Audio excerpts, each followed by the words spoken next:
Okay, so that was the advert this week. I just want to clear up that, yeah, I know it's in Canterbury, and I know we're primarily a north-based podcast, considering that I'm from Manchester and he's from Leeds. But to be honest, oh no, you're not from Leeds, are you? From No, I'm Bradford. from Bradford. I wasn't gonna Yeah. jump in, but yeah. Yeah, sorry about that. You're from Bradford. But who doesn't like a nice trip down to Canterbury? If you're a religious figure, Yeah. you know. Oh, you just like the tales? Yeah, if you're a religious figure, or you like the tales, and you go down there for a pilgrimage or something, drop by. Yeah. That's what we're thinking. Yeah. They have. I'll have to get in touch and ask if they're giving any kind of discount because they haven't said so.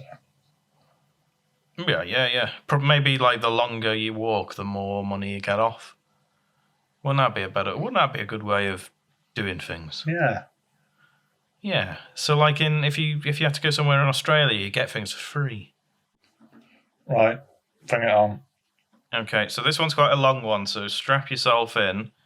It's also a little bit spooky, a little bit strange, a little bit odd, but I feel like it's a good one to go on, especially because it's a supernatural one and I'm good at them. And also it involves a daughter. I don't think she's a baby, but she's a child, so you're pretty good with children. So let's go. If it's a long one, is it alright if I have a snack while you're reading it? As long as you're not eating on mute your mic. Okay, good. He's just mouthing stuff to me now on the Zoom call, so that's good. Hi guys, my name is Beth, and I need some counselling. I was considering going to a proper therapist, but then I saw those waiting times and decided the £5 delivery charge to you guys might be a better option. Yeah, it is, isn't it? It is. That's why we made it so cheap. So something happened to me, and I guess I want to talk about it with someone to help me learn from my mistake. 2 months ago, I applied for a job as a preservator of a nearby quarry. It was a historically significant quarry, as it was the first place in the UK to ever mine opal. It's now run by the ELDRITCH Foundation, who were the people hiring. Anyway, I got the job, but looking back, they never even interviewed me. They sent the keys to the gates in the post, and with it, a note saying, "Don't forget to lock the gates at night." So on my first day, I checked the place out and everything seemed fine. There were some strange obelisk structures in the centre of the quarry, but at the time I thought they were memorials or something, maybe even old power drills. When it came to 5 PM, I got a call from my daughter Cara. She had broken down on the A40 and she needed me to come see her because I paid for her insurance.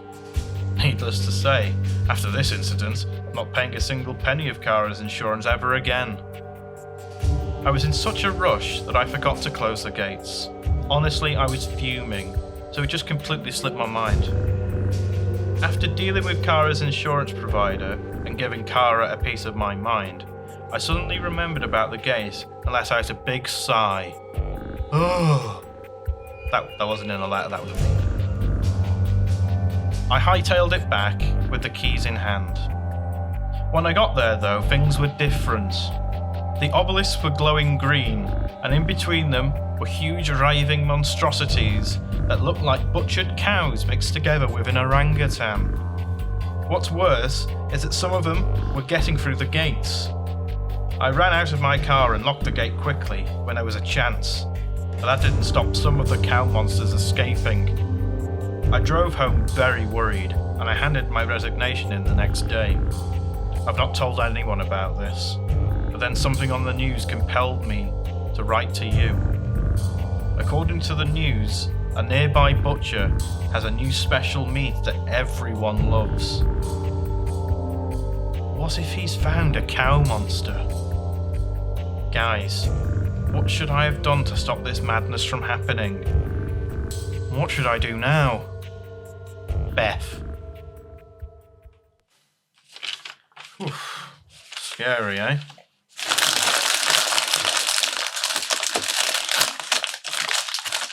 You okay? Have you eaten? Yep, sorry, just putting that away.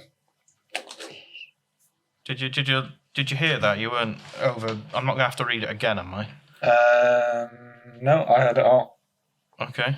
So, what do you think she should have done? Well, first of all, it was a bit scary, I'll be honest. You were scared? A little bit. Okay. Were you not? Not really. Oh, well, you're big into the supernatural stuff, aren't you? So. Right. Well, what you before I sort of get into my meeting two veg, what are you saying? I think, well, I mean, she should have closed the gate first of all, but these things slip your mind and all that kind of thing. I don't want to be Mr. Hindsight today, so I'm not gonna dwell on that too much. I am gonna say, I don't think you should have gone to help your daughter. I think you should have left her stranded by the side of the road. Really? Yeah. Do you not agree? No, I do agree with you. I just didn't expect you to come to that conclusion. Yeah, I just think that her daughter sounded a bit annoying, so I probably wouldn't have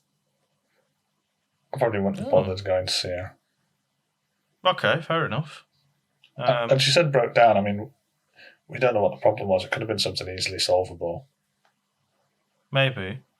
Change a tyre or put a wiper blade back on, Yeah, I think the main takeaway, first of all, on something that you should have done differently, is not paid for your daughter's insurance.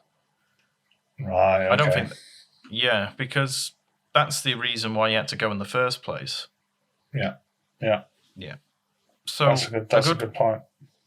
Look, a way I do it is to get them to pay for it, obviously. But if you want to help them out, God knows why you would, but if you want to help them out, a better way to do it would be to get them to pay the insurance, and then you just transfer the amount into their account. Ah, right. That's smart. I thought you were going to say just get them like an air freshener for their car or something. Yeah, well, that too. Just get them the odd bottle of antifreeze or little bits and bobs for their car. Yeah, just get bits and bobs. They'll be happy. New wheels, maybe a new exhaust pipe. They all add up. But about the whatever these monsters are. Oh yeah, these things. Yeah. I really don't know what we should do here.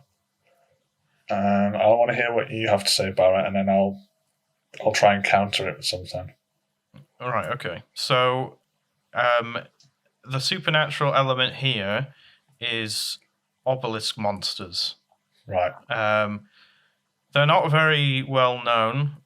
Many people don't really believe in obelisk monsters or anything like this, but people don't believe in them.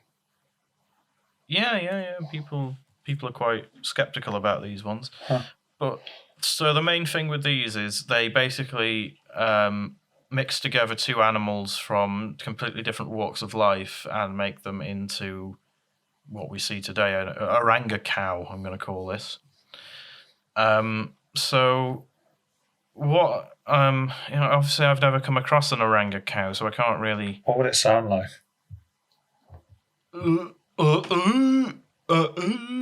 That's how I imagine it would sound like. Yeah, I was thinking something like that.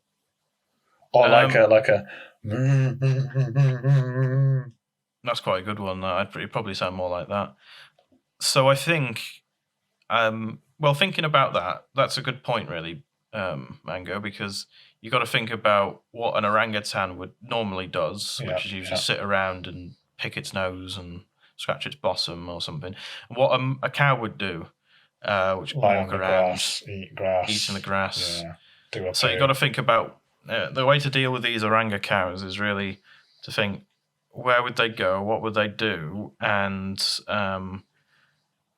what would they do in terms of their individual animal, and then think about how that could combine together to form what an oranga cow would do. So I think an oranga cow would go into a field like a cow would do, but instead of eating the grass, it would sit down and scratch its bottom like an orangutan might do. So the best way to really do this, I think, is to maybe wrangle them up like a rancher. Yeah. Do you think you could milk them? Maybe. I'm not sure what would come out, but maybe, yeah, they may have others. We don't know. I don't know what an oranga cow looks like. Yeah. So if you really want to deal with these things, I'd say wrangle them up, put them back in the obelisk, because then they'll get transported to wherever the hell they came from and all that. And then call it a day. With the butcher fella, don't know about him. Sounds a bit naughty. Yeah. Maybe don't delve into that too much yourself. There's probably some kind of authority you can ring on him, right? Yeah.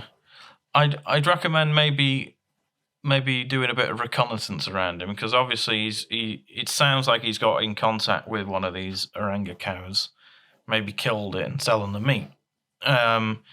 So what I'd say to do for that is to just see where he goes, because they may, congregate in the same field or something, and that would make your job really easy. So then you could just wrangle them up and then send them back to the obelisks. But I think, I'd start by having a look where he goes, seeing if you get any leads off him, wrangle him up, get him back in the obelisk. That's what I'd say you should do. I've had a brainwave, Barrett. What? Oh, great. We were doing the noises that the animal would make. Yeah. She could go in, right? She could just be browsing the meat or whatever, and he'll be like, "Oh, do you need help?" And she'll say, "No, I'm all right." And then when he's off doing something else, chopping some meat, she can just do the noise. And if he looks over as if he knows what the noise is, I think you've got him banged to rights. Yeah, I think so. Yeah, it probably will. He will be aware of the noise, won't he? Yeah. So I think that's a good way of knowing whether this is true, because he might have just found a really good cow.